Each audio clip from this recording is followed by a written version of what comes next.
Islam datang meluruskan cara pandang kita yang selama ini menganggap sakit itu adalah laknat.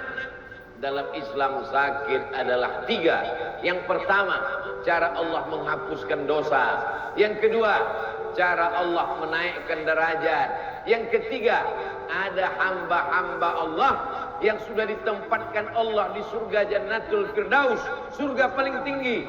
Tapi waktu ditengok catatan amalnya kurang, sedekahnya kurang, sholatnya kurang, zikirnya kurang, tak cukup syarat untuk masuk surga Jannatul Firdaus. Apa kata Allah Ta'ala kepada para malaikat?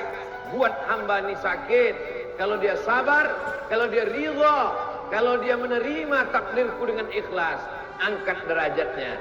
Apa itu? Ridha, menerima takdir Allah Subhanahu wa Ta'ala.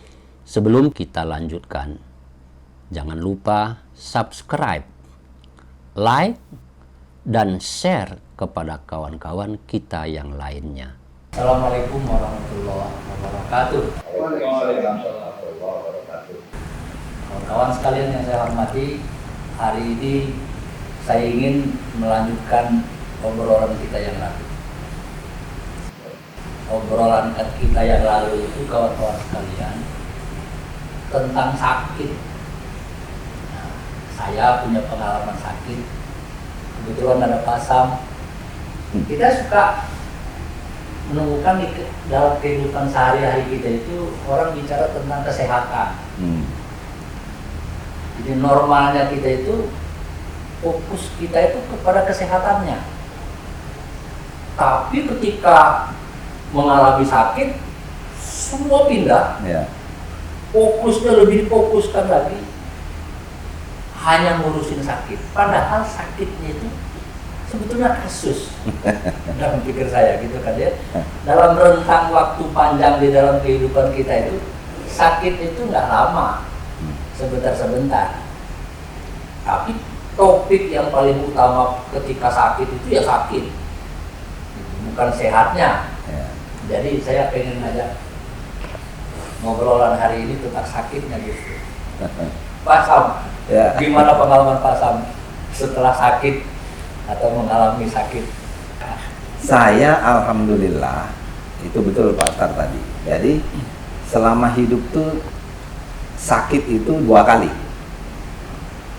Sakit waktu kecil, waktu usia dini, waktu ya kelas 2, kelas 1, kelas 3 SD lah. Enggak pernah sakit lagi Pak Masu setelah itu.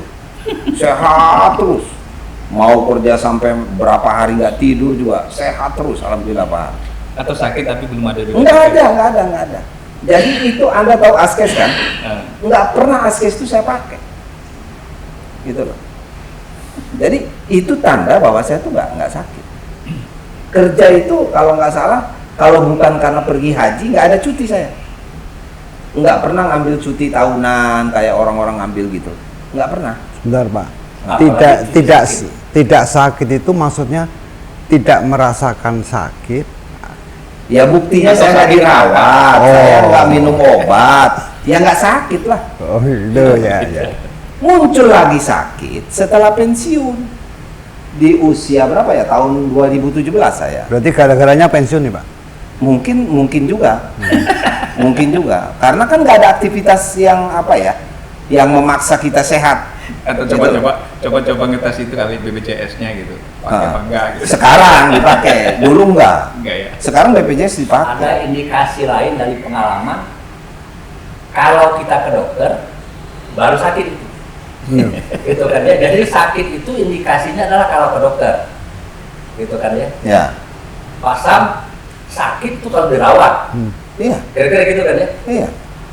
Sesederhana itu sesungguhnya kita memahami sakit. Iya. Jadi alhamdulillah Allah tuh ngasih anugerah ke saya itu berupa kesehatan, sehingga saya tidak pernah dipersoalkan oleh pimpinan karena nggak masuk kantor gara-gara sakit. Selama ini diobatin apa sakitnya? Yang orang nggak sakit ya udah. Yang sekarang ini kan sakit. Orang sekarang udah jelas, nanti saya cerita kalau sekarang. Ini serius kalau sekarang. Ya kalau udah naik ambulan, udah ICU 3 kali, kurang serius apa? Gitu loh. Saya ini udah 3 kali di ICU nih. Nah, yang terakhir itu kan jantung. Nah, waktu jantung Pak Mahsus sebetulnya sudah agak terdeteksi ketika saya di Kepala Biro Perencanaan. Karena waktu periksa itu kan, periksa yang gratis itu loh, setiap tahun sekali itu kan diperiksa tuh. Ada ketahuan, Pak, harus treadmill. Ini gara-gara diperiksa ini. Nah, saya bilang, wah kacau ini. Akhirnya menghindar, nggak mau saya periksa. Berapa tahun kemudian setelah pensiun, itu dari situ tuh saya ingatnya itu. Artinya kalau saya waktu itu ikutin nasihat dokter, saya treadmill, mungkin sudah terdeteksi. Tahun sekitar 2010, 2000 udah terdeteksi. Saya bandel. Artinya kalau ngikutin dokter, jangan-jangan nggak sakit. Ya iya dong. Gitu. Iya. Kalau masih jalan terus ya nggak sakit gitu kan.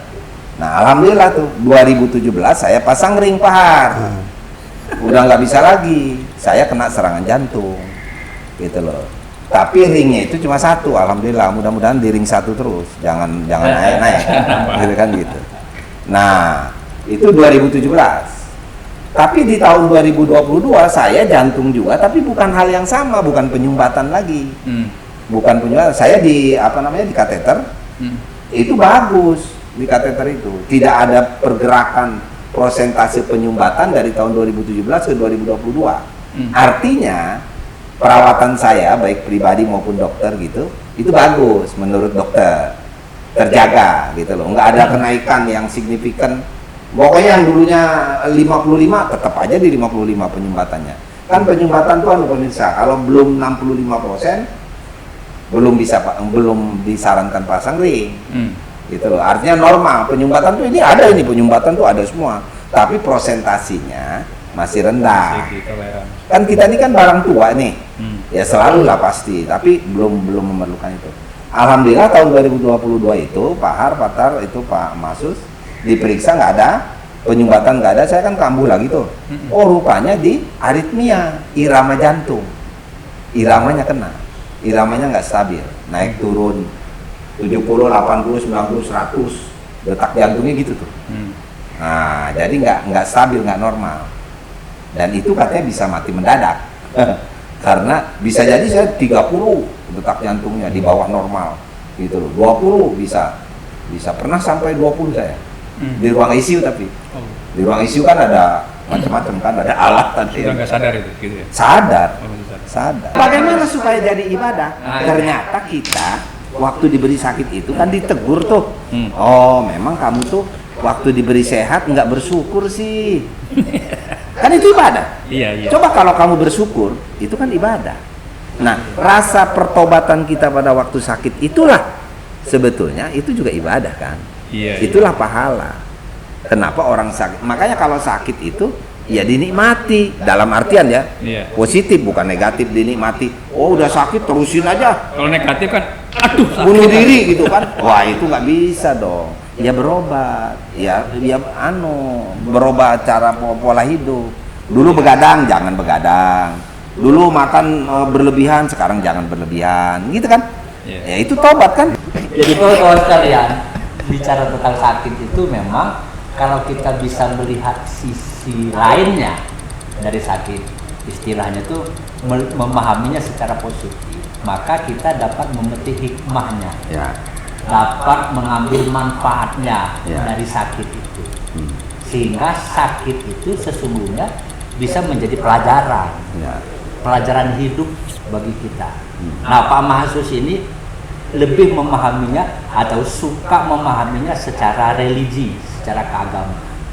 Sakit bahkan bisa menjadi ibadah bagi kita. Kenapa kata Pak Samtri itu? Kita mensyukurinya. Alhamdulillah saya bisa sakit. Seperti konten yang lalu. Saya bisa sakit. Kenapa? Karena saya kemarin ternyata tidak bisa mensyukuri nikmat Allah, nggak makan yang bagus, tidurnya kurang, begadang melulu umpamanya. Nah sekarang ketika sakit itu kita bisa mendapatkan hikmah pelajaran dari situ. Silakan kawan-kawan sekalian mengembangkan sendiri hikmah apa yang bisa kita peroleh dari peristiwa sakit.